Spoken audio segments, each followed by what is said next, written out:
Thank you all for having me. To many of my family and friends, August 27th has become known as Life Day, a day to celebrate the fact that I'm here with us. To me, that term, Life Day, has come to have a bit of a deeper meaning, that we should all celebrate life in general, not just mine. On that day, August 27th in 2012, I fell on my head, shattered my skull, subdural hematoma, respiration failure. On that day, and for many subsequent days, that was my reality. After 2 craniotomies, my chances of survival were very small.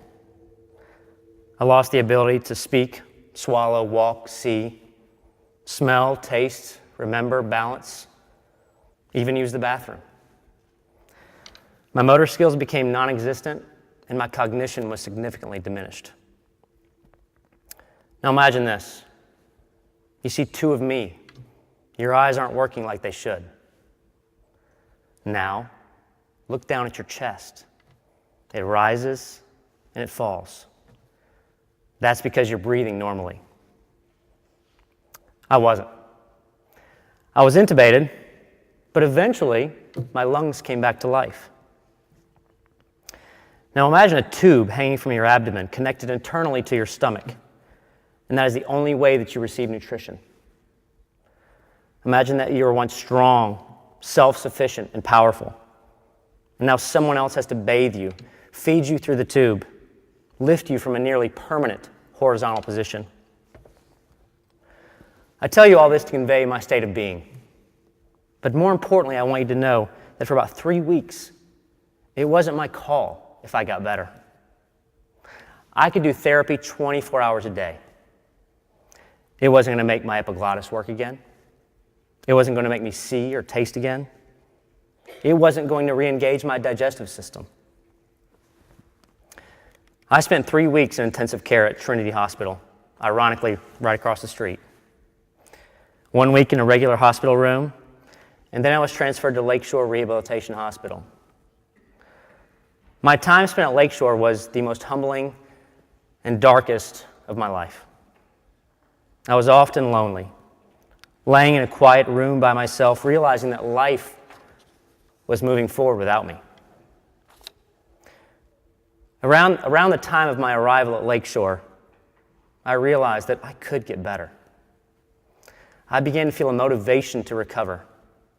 I felt a fire that had almost been extinguished. I was prepared for the marathon ahead. When I arrived, I was a shell of the man that once was. But over the next 3 weeks, I started the long road to redemption.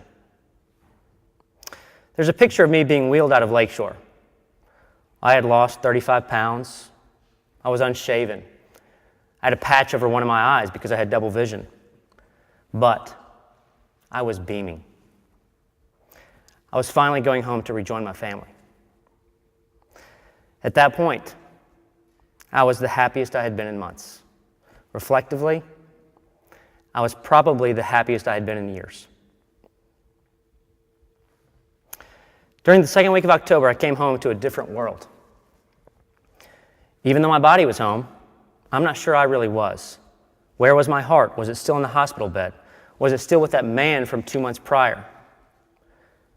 I think that I expected to come home to find the same self, the same family, the same environment. That I could reinsert myself and get back to being the dad and the husband that I thought I should be. I was unable to swallow, or move really, so I would just sit on the couch and watch my wife, my 1-year-old daughter, and my 3-year-old son eat meals together, share the day's moments. They'd laugh with each other. I would simply wait for my wife to deliver my dinner via shake, via my peg tube. I was fixated on the man that existed previously, and I felt like I was a voyeur to my own life.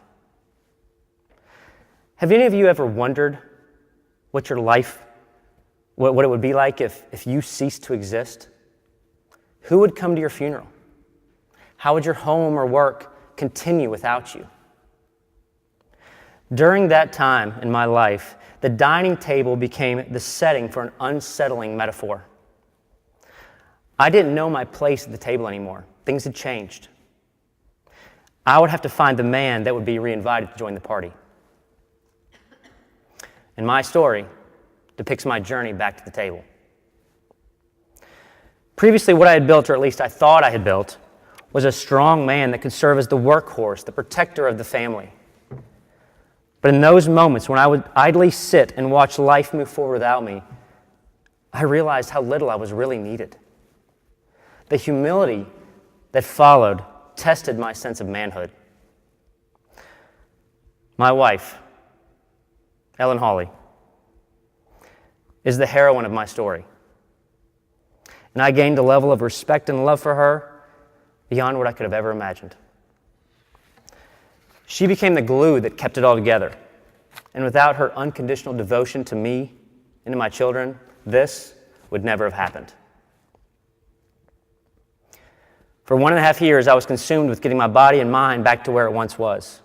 I frequented Lakeshore Rehab, where I learned to be independent again. I entered the facility on a walker, but then I gradually moved forward without it. There was an indoor track, and in February of 2013, which would have been 6 months after my injury, I challenged my 3-year-old son, Webb, to a foot race. He won, and I tried. Most importantly, I didn't realize that there was a spiritual and emotional transformation taking place. I would interact with other patients who were dedicated to working with the situation that they had been given, with redeveloping their best self, even if their best self had a new definition. What is amazing is that I don't even consider my recovery a recovery anymore. It was a renovation. Sure, my physical traits returned, even my personality's back, but my spirit, my soul was transformed. I was rebuilt. I realized that I could be a victim to the circumstance, or I could embrace the transformation. In August of 2012, I was similar to many others out there, in the parish and beyond the parish. I had become self-absorbed, focused on the groups with which I thought I should associate. I had just renovated the big house in Mountain Brook. I drove a new car. I would even stand in the mirror and look at what stared back. I liked what I saw. And for a 34-year-old man, I was becoming the person that I thought I should be. But there was one problem. I was building a lie. Proverbs 16:18 talks about arrogance preceding destruction. Well, I didn't realize it, but I was slowly becoming more and more arrogant. And then I was destroyed in an instant by a force much more powerful than anything I could control. I thought I was a good man. I thought I was a good Christian. I ignored all the signs that I needed to reprioritize, and my identity was wrapped around this idea of a man. I believed that if I set my priorities to what I thought they should be, everything else would naturally order itself.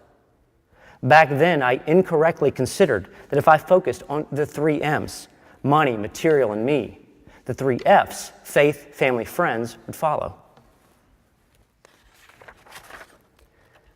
After 1.5 years of working through my recovery, I had a light bulb moment. And it's still on. God was challenging me. He took me to the brink of death for a reason. All the extracurricular activities of this world meant nothing if I didn't first focus on the 3 F's. From Romans chapter 8, verse 35 through 37. Can anything cut us off from the love of Christ? Can hardships or distress or persecution or lack of food and clothing or threats or violence? As Scripture says, for your sake, we are being massacred all day long, treated as sheep to be slaughtered? No. We come through all these things triumphantly victorious by the power of Him who loved us. No, we're not just victorious, we're triumphantly victorious. That means that we should share in each other's victories. But more importantly, that passage tells me this. We're all tested. All of us face some sort of obstacle. or what we define as an obstacle. And regardless of the outcome, you can win.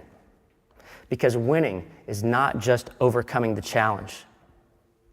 It's understanding why it's happening in the first place.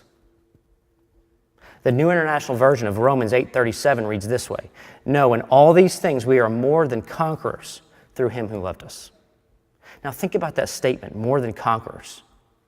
Well, what's more than conquering? It's embracing.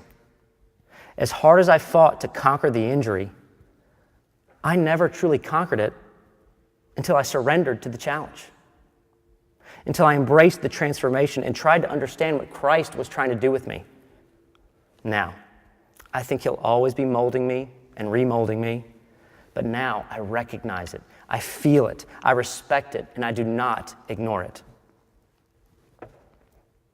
My story is not about a traumatic brain injury or even a near-death experience. It's about the challenges that we all face and understanding why they're happening. Perhaps we should redefine challenging circumstances as opportunities for betterment. It doesn't matter what you define as your current obstacle. You see, we're all tested.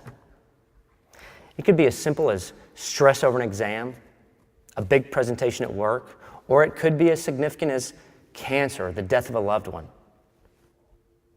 It could be that God has designated you the caregiver for someone that cannot take care of him or herself. It doesn't matter if it's seen or if it's unseen. What matters is that whether big or small, God is probably trying to transform you for the better. And the real way to conquer that challenge is to accept it, to embrace it, to allow that transformation to happen, to look at it with a joyful heart and be thankful that God cares enough about you to offer the challenge in the first place.